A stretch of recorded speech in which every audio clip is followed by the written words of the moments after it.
That night, only a few hours after Tom passed away, my phone rang in the middle of the night. The screen lit up with the name Harold Jenkins, the director of Willow Creek Funeral Home, the man who had been handling everything for Tom since morning. I answered the call with a hoarse voice because I had cried too much. "Lauren, this is Harold. I am sorry for calling so late, but I need you to come to the funeral home right now. We found something in Tom's vest pocket, and I think you need to see it with your own eyes." Immediately, I sat upright in bed. My heart was pounding hard. "What is it, Harold? Is there a problem with the burial?" He was silent for a moment. Then he spoke softly, his voice trembling. "It is not exactly a problem with the funeral, but please do not tell Michael or Rebecca. Do not say anything to anyone. You could be in mortal danger." Those words felt like a punch to my chest. Mortal danger. From Harold, Tom's old friend, the man my entire family had trusted for many years. I stammered and asked again, but he only repeated, "Please come now. I will wait for you at the side entrance."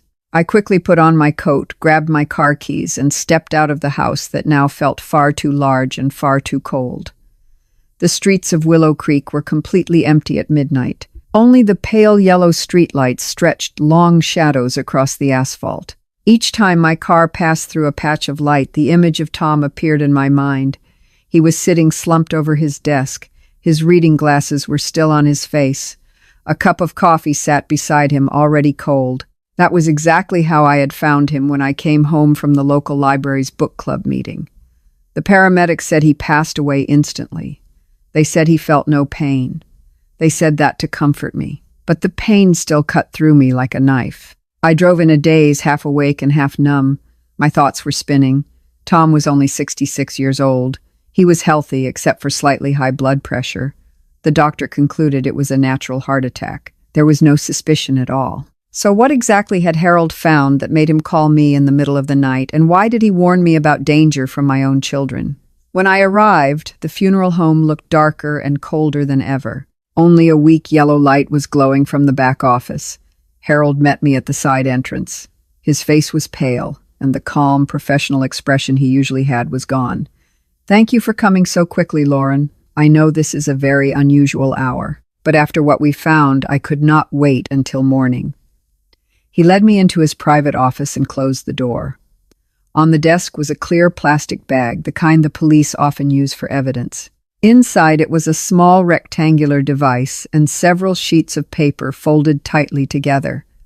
"We checked Tom's vest again before completing the final paperwork," Harold said. "The inner pocket was sewn shut from the inside. We almost missed it. Tom clearly hid these on purpose." He put on rubber gloves and carefully took the items out. The device was a high-end digital voice recorder with a small screen. It was certainly not something Tom would buy just to record church sermons. The papers were handwritten. I immediately recognized Tom's writing. It was the neat, careful handwriting of an accountant, the same handwriting I had seen on bills and Christmas cards throughout 40 years of marriage. I picked up the first sheet. My hands were trembling so much that the paper rustled loudly. The lines were short, but they were enough to make my heart tighten. Michael, suspicious financial activity, unexplained income, lifestyle beyond his means.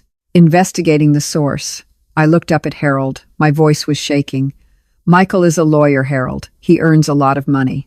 Harold gently pointed to the next page. "Just keep reading." The second page was more detailed with specific dates. March 15th, 2025. Michael purchased a new BMW, paid entirely in cash. Said it was a quarterly bonus from his law firm. Checked with the firm. There was no bonus that quarter. April 2nd, 2025. Rebecca bought a new house in Maple Ridge. Price $420,000. Mortgage only $50,000. A nurse's salary cannot cover such a large down payment. April 20th, 2025. Both of them asked detailed questions about Lauren's health, Tom's life insurance policy, and the contents of the will. I had to sit down in the chair. My knees suddenly felt weak. Tom, the gentle husband, the devoted father, he had been secretly investigating his own children. He suspected that they were not only living far beyond their means, but that something much darker might be involved. Harold placed a hand on my shoulder. His voice was low and serious. "Lauren, I do not know the whole story, But Tom hid these things very carefully. And if he did that, then he must have been afraid of something very serious. I looked down at the silent recorder resting on the desk. My heart was beating so hard that I could hear it in my ears. I knew even before turning it on that whatever was inside would change everything. And I was afraid that once I pressed play, I would never again be able to look at Michael and Rebecca, the children I had held in my arms, the children I had sacrificed everything to raise in the same way. Harold gently placed the recorder on the table. His finger hesitated for a moment before pressing the play button. "Lauren, I listened to a short part earlier. You should prepare yourself. This is not something easy to hear." A faint, static sound filled the room. Then Michael's voice began to play. It was the voice of my eldest son, the voice I had heard thousands of times when he called to check on me or talk about his work. But now it sounded cold, so cold that I did not recognize it at first. "Dad is getting suspicious. He is asking too many questions about the money, about who is managing the accounts. We have to be more careful," Rebecca's voice answered. Her tone was calm, as if she were discussing a hospital shift. "Then move to phase 2. We cannot wait any longer. Just make it look natural. A heart attack or a stroke. At their age, everyone will believe it," Michael continued. His voice lowered slightly, but it remained sharp. "Dad's life insurance is $500,000. Add the house. The current market value is at least $450,000. Then the retirement fund. And the inheritance from grandmother that Mom will receive. In total, it is close to $2 million. Even after taxes, there will still be plenty left. The sooner the better. Real estate prices are rising. If we wait longer, the taxes will become more complicated." As I listened, it felt as if someone was squeezing my throat. My children, Michael, the little boy who used to run into the house after baseball practice, wrap his arms around my legs and grin with joy. Rebecca, my little girl who used to sit beside me in the kitchen and help me bake cookies. They were now discussing the murder of their parents as if they were planning a real estate transaction. There was no hesitation, no guilt, only cold calculation. The recorder continued. Rebecca's voice sounded softer now, almost gentle. "Mom will be easier. We have already started slowly. Those small white pills. We only need to increase the dose little by little. No one will suspect a grieving 68-year-old widow who becomes weak and collapses. As for Dad, that part is already done." Michael's quiet laugh followed. It was the same laugh I once loved because it sounded exactly like Tom's. Now it felt like a knife cutting into my heart. Harold quickly stopped the recording. He looked at me. His eyes were red. "I only listened this far. That was enough, Lauren." I could not continue. I sat there, my hands shaking so badly that I had to place the recorder back on the table to keep from dropping it. Tears poured down my face, hot and heavy, but I did not cry out loud. I simply sat there, feeling as if the entire world had collapsed beneath my feet. Tom knew. My husband had discovered this terrible truth. He had heard those words. He had recorded them, and he had hidden them so carefully that he had sewn the pocket of his vest from the inside. He knew that if the children discovered it, he would no longer have the chance to protect me. Harold sat down beside me. His voice was quiet and gentle. The vest pocket was sewn shut from the inside. Hand-stitched, very carefully done. Tom did not want anyone to find these before everything happened. He hid them on purpose, Lauren. He knew he was in danger. I nodded slowly, but my mind felt empty. The last weeks of Tom's life came back to me with painful clarity. He often worked late in his study. The door stayed closed. A thin line of yellow light would shine through the gap under the door until 2 or 3 in the morning. Sometimes I knocked and asked, "Are you all right? Why do you not go to sleep earlier?" He would only smile with tired eyes, pull me into his arms and whisper, "I worry about you, Lauren. I just want to make sure everything is all right." At the time, I thought he was worried about his own health. His blood pressure had been high, and the doctor had recently told him to rest more. Now I finally understood. He was worried about me. He was afraid that when he was gone, I would be the next target. I looked at Harold. My voice broke. Tom knew what they were planning to do. He knew that his own children wanted to kill us for money. And he still stayed silent. He still smiled every time they came to visit. How could he endure that Harold placed a gentle hand on my shoulder? Tom was a good man, Lauren. He loved you and the children more than anything. Maybe he hoped he was wrong. Maybe he hoped until the very last moment that they would change. But he did not take the risk. He prepared everything to protect you, even if it meant paying with his own life. I lowered my head. My tears fell onto Tom's handwritten notes. That familiar handwriting was no longer just numbers, accounting records, or shopping lists. Now it was a final warning from the man I loved most in this world. And at that moment I knew one thing with absolute certainty. If I did not act, if I continued to pretend that nothing had happened, then Tom's sacrifice would become meaningless. I wiped away my tears and took a deep breath. Harold, I need to hear all the remaining recordings. And I need to meet the person Tom trusted. He once mentioned a detective, Carlos Rivera. Harold nodded slowly. His eyes were full of worry. I will help you copy them safely. But Lauren, you must be careful, very careful. I looked out through the dark window of the funeral home. Outside, Willow Creek was still sleeping peacefully under the moonlight, but inside me a storm had begun to rise. A storm of truth, of pain, and of determination not to let Tom's sacrifice be in vain. I would not allow my own children, the children I once held in my arms, to turn me into their next victim. And I knew that this terrifying journey had only just begun. 4 days earlier. Only 4 days. Yet now it feels like an entire lifetime ago. Everything was still so normal that I can hardly believe it. It was a typical Wednesday evening in Willow Creek. I had just returned home from the book club meeting at the public library. I was carrying a new novel that our group had been discussing with great excitement. I walked into the house and called out loudly, "Tom, I am home. Did you make the coffee yet?" There was no answer. I smiled to myself, thinking he was probably busy reading the newspaper or watching baseball on television. But when I walked down the hallway toward his study, I noticed the door was slightly open. The desk lamp inside was still on. I pushed the door and stepped in. Tom was slumped over the desk. His head was lowered. His hands were still resting on the computer keyboard. His reading glasses were still on his nose.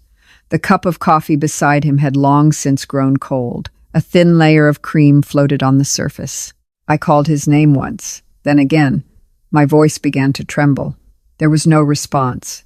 I touched his shoulder. It was cold. I screamed and called 911 in a panic. The paramedics arrived quickly. But after checking him, they simply shook their heads. "Ma'am, he passed away instantly. A massive heart attack. He did not feel any pain." They said it gently, as people often do in situations like this in America. They meant it as comfort, but those words did nothing to ease the feeling that someone had torn my chest open.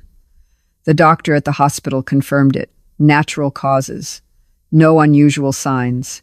No one suspected anything. Tom was 66 years old. His blood pressure was a little high, but he still took a walk every morning. He still joked with the neighbors. No one imagined that his death could have been intentional. The funeral took place 3 days later, just the way things are done in a small Midwestern community. The Methodist church where Tom once volunteered to teach Bible class to children was completely full. Neighbors brought trays of casserole dishes. Mrs. Evelyn Carter's creamy chicken with mushroom sauce. The cheese mashed potatoes from the family next door. The tables in the church hall were covered with food. People hugged me and whispered softly, Tom was the best man we ever knew. He always helped everyone without expecting anything in return. Pastor Emily Grant, a gentle woman with silver hair and a warm smile, led the memorial service. She read Tom's favorite passages from the Bible. Then she invited people to share their memories. One person told how Tom helped the local grocery store owner fix the accounting books for free when the business was struggling. Another person remembered how he volunteered to shovel snow for elderly neighbors every winter. Tom, a husband, a father, a friend. The entire town respected him as the salt of the earth, just as everyone said. Michael stood beside me during the entire service, shoulder to shoulder. His hand held mine tightly as if he was afraid I might fall. He handled all the legal paperwork with the efficiency of a successful lawyer. He called the insurance company. He contacted the bank. He even arranged the transfer of account ownership. "Mom, do not worry about anything," he said firmly. "I will take care of everything. You just need to rest." He protected me too much. He treated me as if I were made of glass. Every time I stood up to get a glass of water, he was already there. "Let me get it for you, Mom." Rebecca was different. She was always near me, but in the way a nurse stays close to a patient. She watched, she checked, she worried. Again and again she held out small white pills. "Mom, take these. They are only mild sedatives. They will help you sleep better." Grief is very exhausting for someone your age. Someone your age. Those words startled me every time I heard them. I am 68 years old, but I still drive my own car. I still cook my own meals. I still take care of the flower garden behind the house. I had never felt old enough to need someone forcing medicine into my hand. I smiled and refused. "I am fine, Becky. I do not need them." But she kept offering them. She kept reminding me. She kept watching me with those sharp professional eyes. I began to feel uncomfortable. At the time, I thought it was simply my daughter worrying too much. After the funeral, everyone eventually went home. The last trays of food were placed in the refrigerator. The sympathy cards were stacked neatly on the table. And then the house fell silent. Silent in a frightening way. I walked from one room to another. I touched familiar things. Tom's armchair where he liked to sit and read. His old jacket hanging behind the door. The family photograph on the shelf. Michael smiling proudly in his law school graduation robe. Rebecca wearing her nurse uniform on her first day at the hospital. Everything was exactly the same, but Tom's warmth was gone. The house now felt too large, too quiet. Every step I took echoed like a sound inside a tomb. I sat down on the sofa. I held a pillow in my arms and cried. Not loud sobbing, only silent tears. Heavy, painful. I asked myself a question. Who am I now without Tom? After 42 years of marriage. After so many years of being a mother, a wife, and a teacher. What is left of me, I did not know that those tears were only the beginning. I did not know that the real pain, the pain of betrayal by the very children I had sacrificed everything to, and I did not know that those small white pills Rebecca kept urging me to take, the pills I secretly flushed down the toilet every night, were the beginning of a plan that Tom had discovered. A plan that he had paid for with his own life. I could not wait until morning. After leaving the funeral home, I drove back home like a machine. My hands gripped the steering wheel so tightly that my knuckles turned white. The house was completely dark. Only the streetlight outside cast a pale glow through the living room window. I stepped inside and turned on every light, but the brightness still could not chase away the cold spreading deep inside my chest. I carried the evidence bag into the kitchen. This place used to be the center of our family life. It was where Tom sat reading the newspaper every Sunday morning. It was where we laughed together around the dinner table. Now the kitchen table looked empty and cold. I laid everything out in front of me. Tom's handwritten notes, the voice recorder, and the letter he had written for me, the one Harold had given to me privately. Then I pressed the play button. The voices of Michael and Rebecca filled the room. They sounded so clear, so familiar, that for a moment I almost believed they were standing right behind me. The first recording was about what they called Phase 2. Rebecca spoke first. Her voice sounded professional, like a nurse explaining a medical case. The simplest method is potassium chloride. Just a small injection into a vein and the heart stops immediately. The symptoms look exactly like a natural heart attack. With Dad's history of high blood pressure, no doctor will suspect anything. As for Mom, we have already started slowly. Michael gave a quiet laugh. It was the laugh I once loved more than anything. That is right. Dad's life insurance is $500,000 paid immediately. This house can be sold for at least $450,000. Then there is the retirement fund, and the inheritance Mom will receive from grandmother. Altogether, it is close to $2 million. We only need to make everything look natural. Watch their habits. Dad works late at night.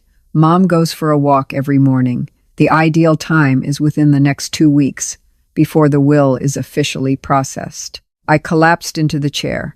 My hand covered my mouth so I would not scream. They were planning the moment to kill their parents the same way someone schedules a family meeting. They knew exactly what we ate, when we slept. They even knew Tom's doctor appointments. Then Rebecca spoke again. Her voice was lower now, but it was still cold. The small white sedative pills I gave Mom, they are actually a mixture of potassium and blood thinners. Mom has been taking them regularly since the funeral. We only need to increase the dose little by little. She will become weaker. Then one day, it will be the same as Dad. No one will suspect a grieving 68-year-old widow. I jumped to my feet and ran into the bathroom. I vomited violently. Those small white pills Rebecca kept urging me to take every night. The pills, I believed, were only mild sedatives. They were poison. I had flushed them down the toilet every evening. But now I understood. Rebecca had already begun poisoning me slowly, exactly the same way they had done to Tom. I returned to the kitchen. My face was wet with tears, but I forced myself to continue listening. Each recording felt like another knife cutting into me. They had watched us for months. They recorded the hours Tom worked late.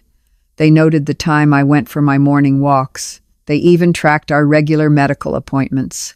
In one recording, Michael said, "If Mom starts asking too many questions about the will or the insurance, we need to move faster. Do not let her become suspicious." I sat there trembling. Memories rushed back like a flood. The small signs I ignored at the time.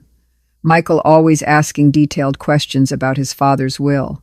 "Mom, I need to know these things so I can help handle the paperwork for you." Rebecca suddenly becoming more concerned about my health than ever before.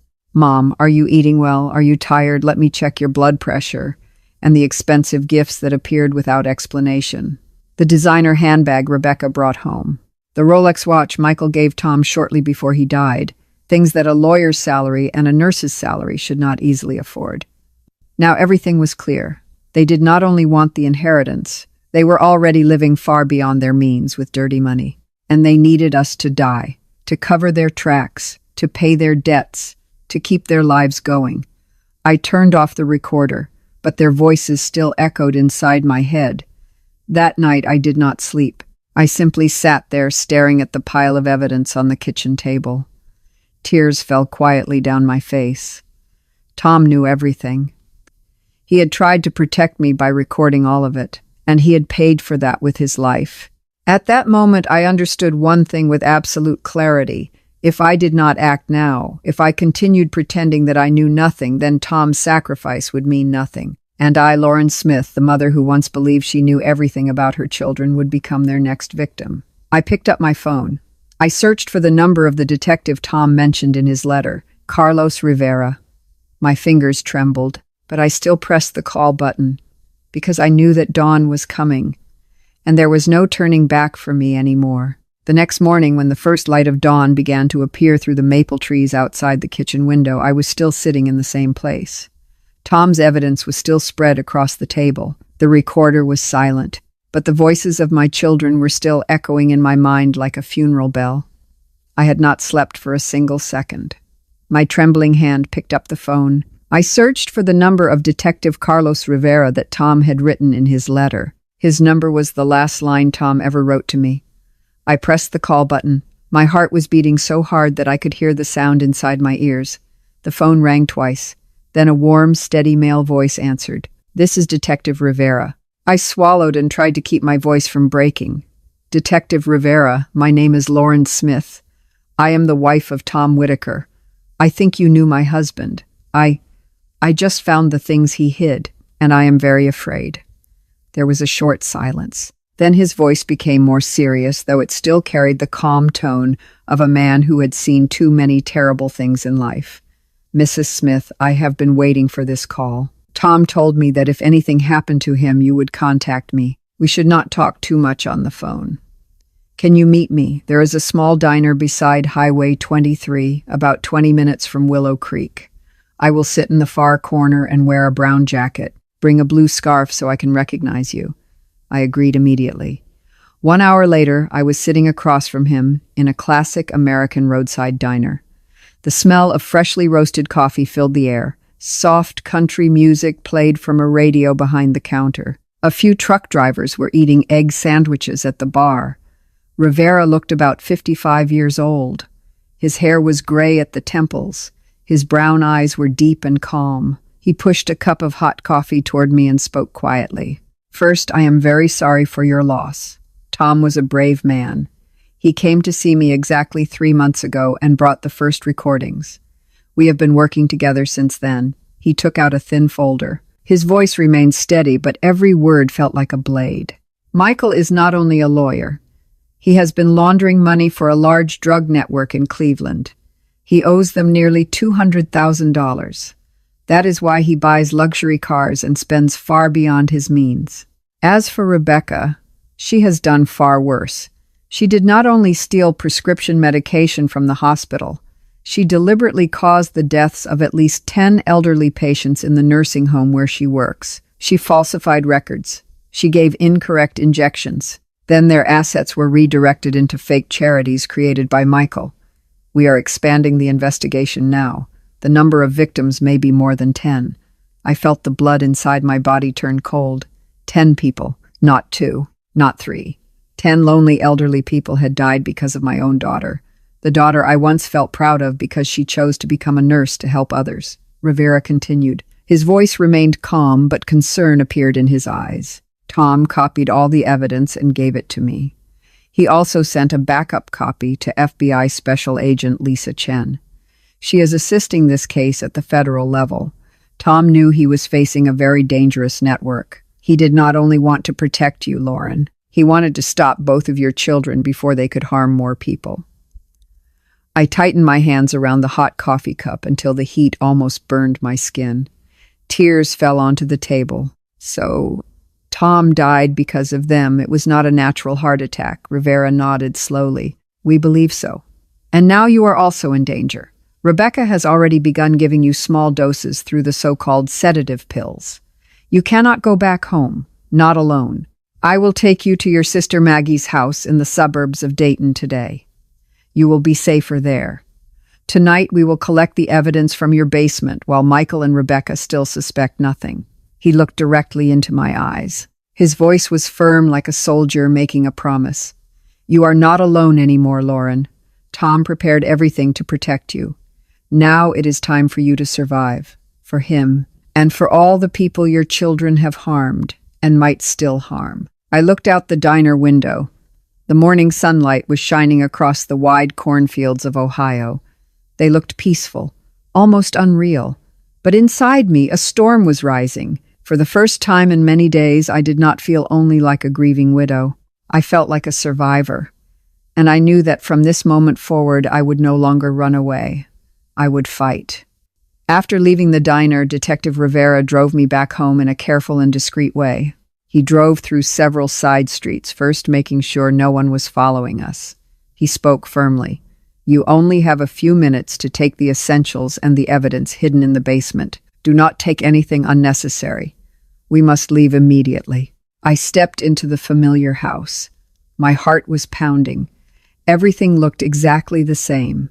Tom's armchair, the family photograph on the shelf, the faint smell of coffee still lingering from the morning. I rushed down to the basement. I opened Tom's old tool cabinet and took the evidence bag he had hidden carefully inside. There were copies of the recordings, documents, and a small USB drive containing the data he had sent to Rivera. I stuffed everything into a large handbag. Then I ran upstairs to grab a few clothes and my personal medicine. Before I could close the bedroom door, I heard the sound of keys at the front door. My heart almost stopped. The door opened. Michael's voice echoed through the house, unusually cheerful. Mom, I am here. Sarah, no, Becky is here with me. They had arrived without warning. I heard their footsteps moving into the kitchen, the place where I had left a cold cup of coffee on the table. Rebecca spoke next. Her voice sounded sweet and familiar. Mom, I see you have not had your coffee this morning. Let me make you a fresh cup. You need to keep your strength. I stood frozen in the hallway and looked through the crack of the door. Rebecca was standing beside the coffee pot. In her hand was a small bottle, the same bottle of white medicine she had been giving me during the past few days. She quietly opened the lid. She poured a small amount of white powder into the cup and stirred it. Michael stood beside her, his eyes moving around the room as if he were searching for something. I took a deep breath and forced my voice to remain calm. I stepped into the kitchen with a strained smile. "You arrived early. I was just about to go out." Rebecca smiled and held the cup of coffee toward me. "Drink this, Mom. I made it just the way you like it, with a little cream and sugar. You look very tired." I looked at the coffee cup. Then I looked into my daughter's eyes. Those eyes had once been my pride. They had shone with excitement when she graduated from nursing school, when she received an award for caring for her patients with dedication. Now those eyes held only cold calculation. I shook my head gently. "I already had coffee, dear. Actually, I just remembered that I have an urgent appointment this morning with the insurance company about your father's life insurance policy. They need me to come and sign some documents in person." Michael frowned. His voice suddenly became sharp. "Which insurance company, Mom? I already told you that I will take care of everything. You do not need to go anywhere." Rebecca was still holding the coffee cup. Her smile did not disappear. "Mom, sit down first. Drink your coffee. You look pale. I am worried about you." I could feel the atmosphere in the room change. This was no longer the concern of children. It was pressure. Michael stepped closer and placed his hand on my shoulder. His grip was tighter than usual. "Mom, we need to talk. About the finances. About the house. About your future. You are more confused than you admit." I looked straight into his eyes. They were the same eyes Tom had when he was young, but now they were cold, terrifyingly cold. "I am fine, Michael. I just need to leave right now. They said it is urgent." Rebecca placed the coffee cup on the table. Her voice remained soft, but there was pressure behind it. "Can you not postpone the appointment? We drove all the way here to see you." I shook my head. "I cannot. They asked me to come in person to verify my signature. I have to go now." I turned and walked toward the front door.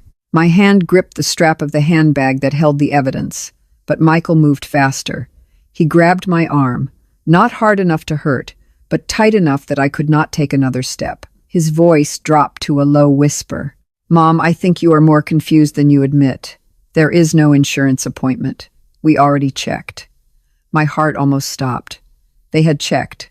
They had been watching me, monitoring every move I made since Tom died.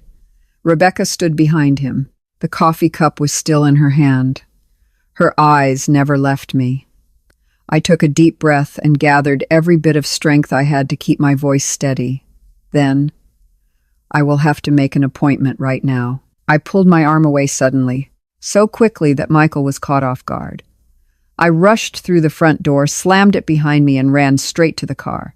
As I started the engine, I looked into the rearview mirror. Michael and Rebecca were standing in the doorway watching me. Their eyes no longer looked like the eyes of children. They looked like the eyes of predators who had just realized their prey was escaping. I pressed the accelerator. The car shot forward onto the road. In the mirror, I could still see them standing there. Their figures became smaller and smaller, but their gaze remained fixed on me. They knew that I was suspicious, and they would not let me go easily. I drove faster than the speed limit. My heart was pounding. My phone vibrated again and again. Messages from Michael appeared on the screen. "Mom, come home. We are worried about you." Then another message from Rebecca. "Mom, you forgot your medicine. We will bring it to you." I turned the phone off. Tears rolled down my cheeks. I was no longer the mother protected by her children. I was the target. And Tom, the husband I loved, had sacrificed his life to give me a chance to escape, a chance to survive. I knew Rivera was waiting at the meeting point.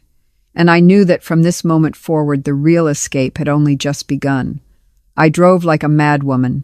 My eyes were fixed on the rearview mirror. My heart was pounding so hard that I could hear every single beat.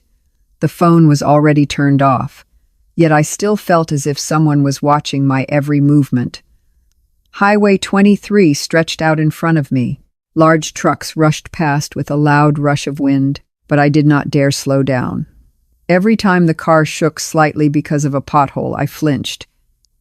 In my mind, I kept seeing the eyes of Michael and Rebecca when I ran out of the house. After about 10 minutes of driving, I saw a black sedan without license plates cut across my lane. Its headlights flashed twice. It was the signal Rivera had told me about.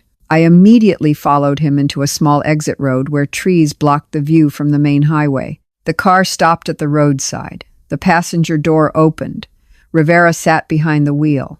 His voice was low but urgent. "Get in quickly, Mrs. Smith. We do not have much time." I moved into his car. My hand was still gripping the handbag that held the evidence. Rivera said nothing more. He pressed the accelerator and merged back into the traffic on the highway. He drove calmly, but I noticed that he kept checking the rearview mirror again and again.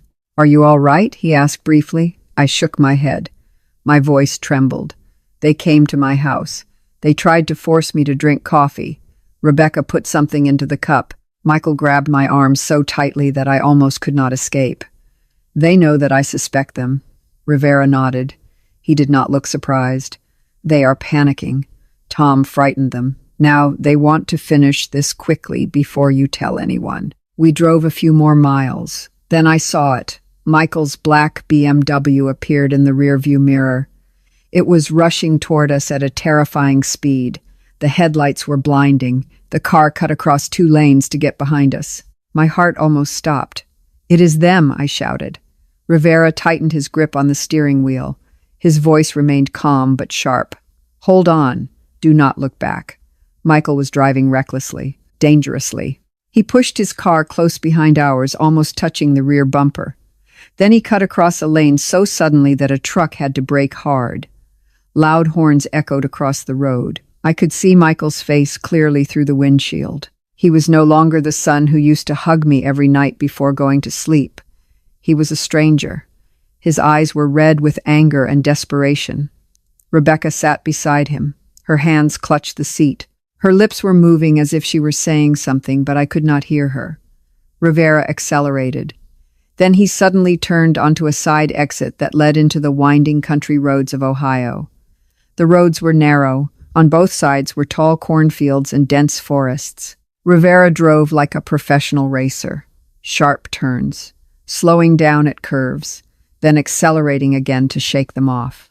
The BMW kept chasing us. Its headlights flashed again and again as if trying to force us to stop. At one moment, Michael tried to pass us on the right side. His car swerved and nearly crashed into a drainage ditch. I screamed. "He is going to cause an accident," Rivera answered coldly. "He is desperate, but I will not let him win." After a series of tight curves, Rivera suddenly turned onto a small dirt road that ran through an open field. He turned off the headlights and slowed down sharply. The BMW rushed past us. They did not notice that we had turned. Rivera waited for several minutes. Then he turned the headlights back on and continued driving. In the rearview mirror, the black car was gone. We stayed silent for the rest of the drive. I sat there with tears running down my face. My arms were still wrapped tightly around the handbag. I could not believe it. My son, the little boy who once brought me wildflowers and called me the best mom in the world. Now he was chasing me, trying to kill me. This nightmare was no longer imagination. It was happening. Right here on the familiar roads of Ohio, where I had driven for 40 years. Finally, we arrived at Maggie's house on the outskirts of Dayton. It was a small wooden house. The porch light was still on. Maggie had been waiting because Rivera had called her earlier. She opened the door. The moment she saw my face, she pulled me into a tight embrace without asking many questions. "Come inside. I am here with you." Rivera stepped in after us. His voice was calm. "I will stay for a while to make sure everything is safe. Tonight my team will return to your house in Willow Creek to collect the remaining evidence from the basement. We cannot allow Michael and Rebecca to find it first." I nodded, but my mind was still spinning. I sat down on Maggie's sofa and looked out at the dark window. Outside, the Ohio night wind moved through the maple trees. It carried the familiar smell of damp earth, but I no longer felt peace. I only felt a deep fear and a burning determination. Tom had sacrificed himself to give me this chance. He had made the recordings, he had hidden the evidence, he had contacted Rivera, all so that I could survive. I could not let him down. I looked at Rivera. My voice was hoarse but steady. "We must end this, not only for me, but for everyone they have hurt. And for everyone they will hurt if we do not stop them. Rivera nodded. Respect was clear in his eyes. We will do it, Mrs. Smith. Tom believed you could. And I believe it too. That night inside Maggie's small house, I did not sleep. I simply sat there, holding Tom's bag of evidence tightly, waiting for the sunrise. Because I knew that the real battle had only just begun. That night in Maggie's small wooden house, I sat curled on the sofa. I held Tom's evidence bag tightly, as if I were holding the last warmth he had left behind. Maggie made me a cup of hot tea, but I could not drink it. Everything was still too new, too painful. Rivera stood by the window with his phone pressed to his ear. His voice was low as he spoke with his team. The air inside the house felt heavy. The only sounds were the ticking clock on the wall and the night wind of Ohio moving through the maple trees outside. Then my phone vibrated. I had turned it off earlier, but I turned it back on to check a message from Rivera. Rebecca's number appeared on the screen. My heart nearly stopped. I looked at Rivera. He nodded. Answer it. Turn on the speaker. We will record everything. I pressed the answer button. My hands trembled so much that I almost dropped the phone. Rebecca's voice came through the speaker. Sweet, but cold enough to send chills down my spine. Mom, thank God you answered. We are so worried about you. Where are you? We have been searching everywhere. I tried to keep my voice calm. I am safe, Rebecca. I just need some time alone. There was a brief silence. Then her voice changed. It was no longer sweet. It was sharp like a knife. Mom, you frightened us. This is not like you at all, leaving without saying anything. Michael thinks you are going through a psychological crisis because of grief. But you should know something. We found something disturbing in Dad's office, an investigation he was conducting about Michael's work, about my work at the hospital. We think grief about his heart condition made him paranoid. I tightened my grip on the phone. They had found the evidence Tom left behind. They were trying to twist the story, trying to make Tom look paranoid to hide their crimes. Rebecca continued. Her voice dropped to a quiet whisper. Mom, you should know that Dr. Hayes discovered some irregularities in Dad's last blood test results. Signs that suggest he may have been given something that contributed to his heart attack. And Mom, those irregularities are exactly the kind that appear when someone has been poisoned slowly. Someone like you. That confession felt like a knife stabbing straight into my heart. My daughter, the child I had once held in my arms, the child I had taught to care for others, she was admitting that she killed her father, and she was threatening to kill me. The line suddenly went dead. I sat there in silence. The phone was still in my hand. Tears rolled down my cheeks. Rivera placed his hand on my shoulder. Are you all right? I shook my head. No, but I will be. I must be. For Tom. The next morning, Rivera received a report from the forensic team. He sat across from me and spoke clearly. We exhumed Tom's grave for an emergency examination. The preliminary results confirm it. He was systematically poisoned for months. A diluted potassium chloride compound. It perfectly mimics heart disease symptoms. Not one large injection. Small, regular doses. They killed him slowly. I lowered my head. Tears fell onto the wooden floor. Tom endured that pain alone, and he still tried to protect me. He knew the truth, but he did not want me to worry. He sacrificed himself so I could have a chance to survive.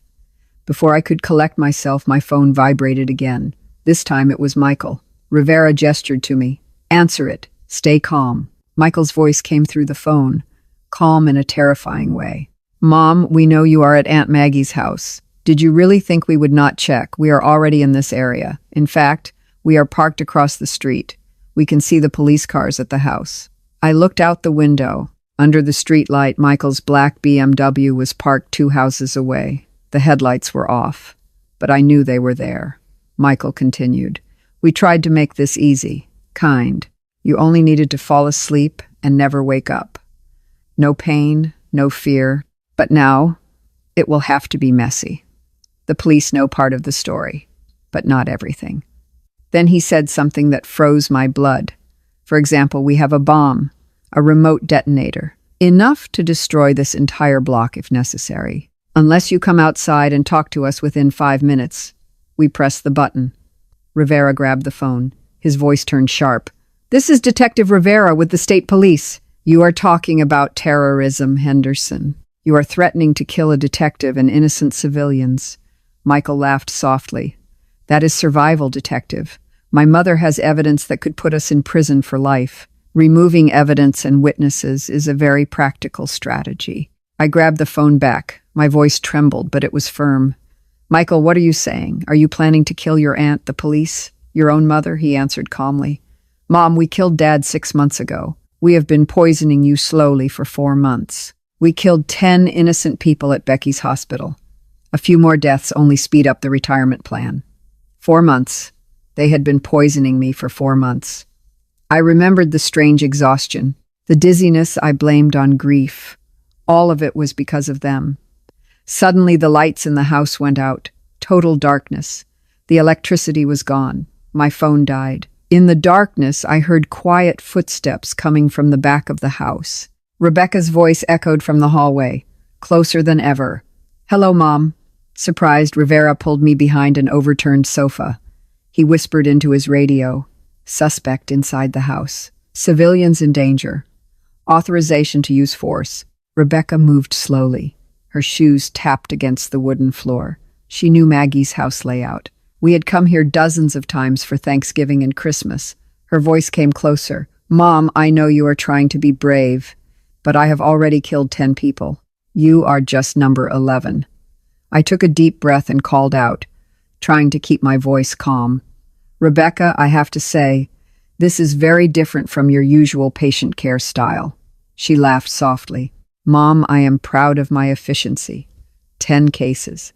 Systematic elder abuse, drug trafficking, money laundering, all while working full-time. My time management skills improved a lot since high school, right, Mom? I used the same pride she used to boast about. Trying to stall her. Trying to give the police more time. Oh, I am impressed. But, sweetheart, your masterpiece has a few serious mistakes. Rebecca stopped moving. What mistakes? You are surrounded by police with rifles. Your brother is sitting in a car that is already surrounded. All your crimes are exposed. And you just confessed everything on the phone. It was recorded. She stayed silent for a moment. Then her voice trembled. There will be no trial if there are no witnesses. I raised my voice to cover the sound of the tactical team approaching from the back door. You have a poison syringe. They have guns. That is not an equal fight. Suddenly the lights came back on. Rebecca stood about 15 feet away from me. A syringe was in her hand. Her face was twisted with rage. She charged forward. I stood up instead of hiding. You are wrong, Rebecca. I am no longer the weak woman you slowly poisoned. I stopped taking your medicine. And I am getting my strength back. A gunshot exploded in the room. Rebecca fell to the floor 3 feet from me. The syringe slid across the floor. Blood spread from her shoulder where the police bullet struck. She was still alive. But she cried out in fury. It is not over. Michael still has the detonator. Everyone will die. Rivera knelt beside her and began reading her arrest rights. While the medical team stabilized Rebecca, my phone rang again. Michael, Rivera signaled. Answer it. Let us see how he reacts. Michael's voice came through. Calm. Terrifyingly calm. I heard the gunshot.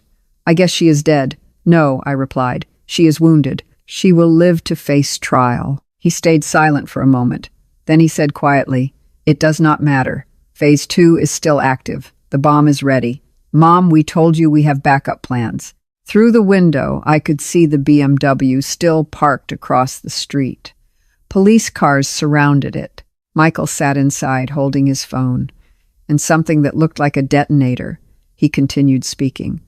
The bomb is large enough to flatten 6 houses and damage a dozen more, enough to erase all of Dad's evidence, enough to erase every witness. I looked at Rivera. He was already coordinating with the bomb squad. Then I spoke to Michael, my voice steady. Are you going to kill this entire neighborhood, children? Innocent families. Just to hide your crimes, he answered coldly. Collateral damage. We worked too hard to let one suspicious old man and one nosy wife destroy everything. I took a deep breath. Then I bluffed. based on what Rivera had told me. Dad's evidence is not in Aunt Maggie's house. Tom copied everything. He gave it to Detective Rivera, to a lawyer, to the FBI. Even if you detonate the bomb, the evidence still exists. You will only add mass murder to your charges. There was a long silence. Then Michael's voice broke. For the first time since he was a child, I heard him crying. Mom, I am scared. My heart shattered.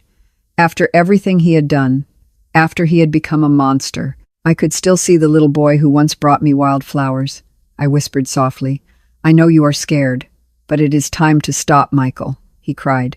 Will Dad forgive us? I closed my eyes. I thought about Tom, the man who sacrificed himself to protect me, to protect everyone. Your father hoped you would choose differently, but you did not. The line went quiet. Only his sobbing remained.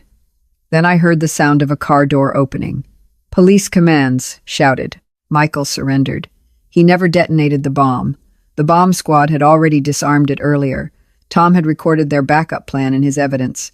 I stood there. Through the window, I watched my son being handcuffed. Tears rolled down my face. I had lost my husband. And now, I had lost my children as well. But I was still alive, and I would keep living. For Tom, after the gunshot rang out and Rebecca collapsed, the house of Maggie became chaotic yet controlled. The tactical team quickly restrained her, read her rights, and called medical staff to treat the wound in her shoulder. Blood spread across the wooden floor. Yet Rebecca kept screaming between broken sobs. Michael still has the detonator. Everyone will die. I stood there, my legs weak. My eyes never left my daughter. The daughter I once held in my arms. The daughter I was proud of when she wore her nurse uniform for the first time. Now she lay there on the floor handcuffed. Her eyes were red with anger and pain. Rivera knelt beside her. His voice was cold as he read the charges. Rebecca Whitaker, you are under arrest for conspiracy to commit murder, intentional poisoning, elder abuse, and multiple additional criminal charges. The list continued. Every word felt like a knife cutting into my heart. Then my phone rang again. Michael's name appeared on the screen. Rivera looked at me and nodded. Answer it. Turn on the speaker. We need him to keep talking. I pressed the answer button. My hands trembled so badly that I almost dropped the phone. Michael's voice came through, calm in a terrifying way. I heard the gunshot. I assume she is dead. I took a deep breath and tried to keep my voice from breaking. No, Michael. She is wounded. She will live to face trial. There was a long silence. Then he spoke again. His voice remained flat. It does not matter. Phase 2 is still active. The bomb is still ready. Mom, I told you we have a backup plan. Through the window beneath the pale yellow streetlight, I saw the black BMW still parked across from Maggie's house. Police cars surrounded it from every direction. Michael sat inside the car. One hand held his phone. The other held something that looked like a small detonator. He continued speaking. The bomb is large enough to flatten 6 houses around it and damage a dozen more. Large enough to erase Dad's evidence. Large enough to erase every witness. Did you really think you could escape? I looked at Rivera. He was urgently coordinating with the bomb squad through his radio. I took a deep breath. Then I made a decision. I would bluff using what Rivera had told me earlier. Michael, listen to me carefully. Your father's evidence, all the recordings, documents, and the bomb plan you believe exists in only one copy is not in Aunt Maggie's house. Your father was far smarter than you think. He copied everything. He sent it to Detective Rivera. He sent it to his lawyer.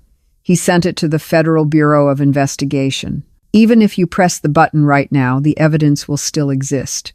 You will only add mass murder to the list of charges. You will not escape. There was a silence longer than any before. I could hear his breathing through the phone. Fast, uneven. Then Michael's voice changed. The cold calculation disappeared. His voice broke like a child crying, Mom, I am scared. My heart tightened painfully. After everything he had done, after he had become a killer and a betrayer, I could still hear the little boy he once was. The boy who used to run home after school holding a bouquet of bright yellow dandelions. He would grin and say, Mom, I picked sunshine flowers for you. Now that same boy was crying through the phone, only a few dozen meters away. I whispered softly while tears ran down my face. I know you are scared, Michael. I know. But it is time to stop. Do not make another mistake. He began sobbing. Dad. Would Dad forgive us? Would he forgive me, Mom? I closed my eyes and thought of Tom, the gentle man who spent the last weeks of his life secretly recording evidence against his own children. He knew they were planning to kill him, yet he still hoped somehow they might change.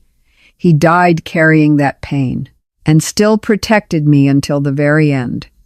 My voice broke as I answered. Your father hoped you would choose differently. Your father loved you and your sister more than his own life, but you did not choose that path. Your father died while still hoping. And I hoped too, but now it is too late to change the past. The line went silent. Only Michael's crying remained. Then I heard the sound of a car door opening, footsteps, police shouting commands. Step out of the vehicle, hands in the air. Do not move. Michael did not resist. He stepped out slowly with both hands raised. The detonator fell from his hand and hit the ground. The bomb squad rushed forward. They had already disarmed the bomb earlier. Tom had recorded the entire backup plan as evidence. Michael was handcuffed and taken away beneath the harsh glare of police headlights.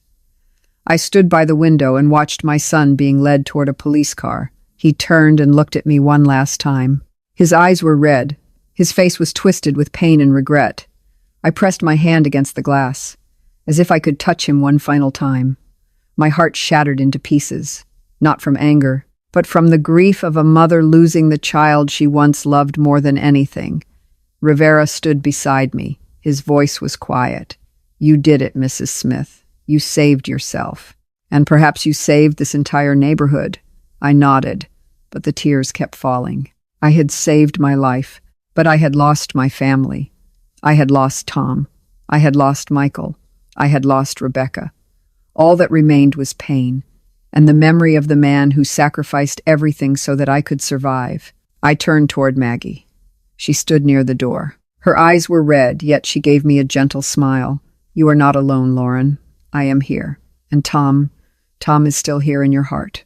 I nodded and wiped my tears. That night in the small house on the outskirts of Dayton, I did not sleep.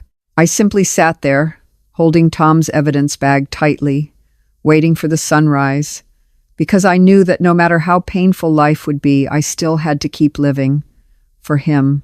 6 months later, I sat in the front row of the main courtroom in Columbus, Ohio. The air in the courtroom felt heavy and cold, like the long winter days of the Midwest that I had endured for years.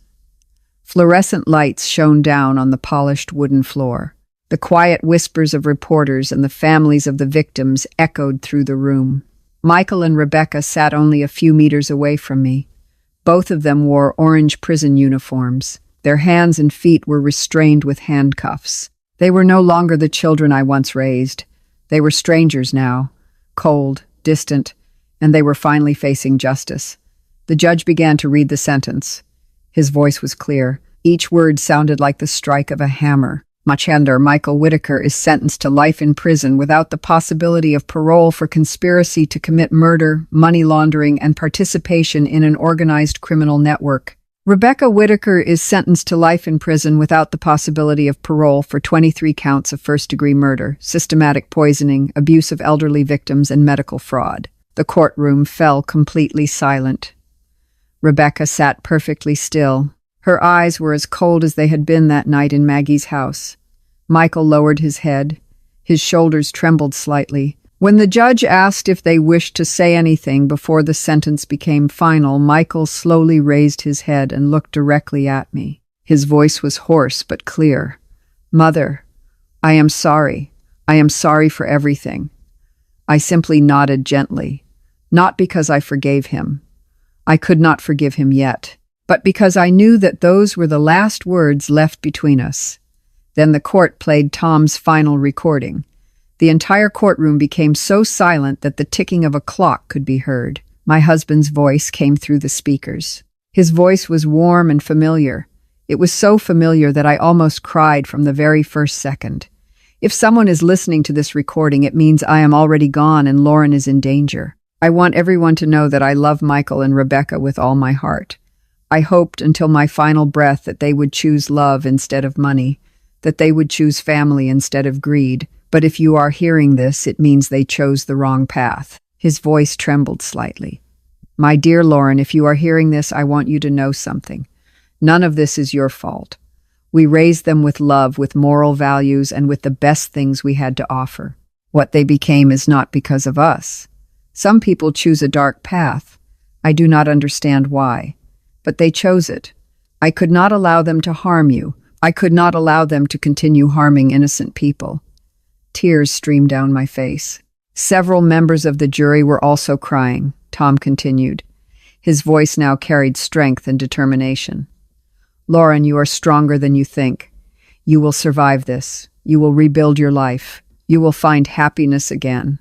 Live well. Love again. Do not let what our children became destroy the future that you deserve." The recording ended with a quiet whisper. "I love you, Lauren. Keep living. For me." The courtroom remained silent for a long moment. Then Rivera, who had been sitting beside me throughout the trial, leaned closer and spoke softly. "Mrs. Smith, there is something else you should know."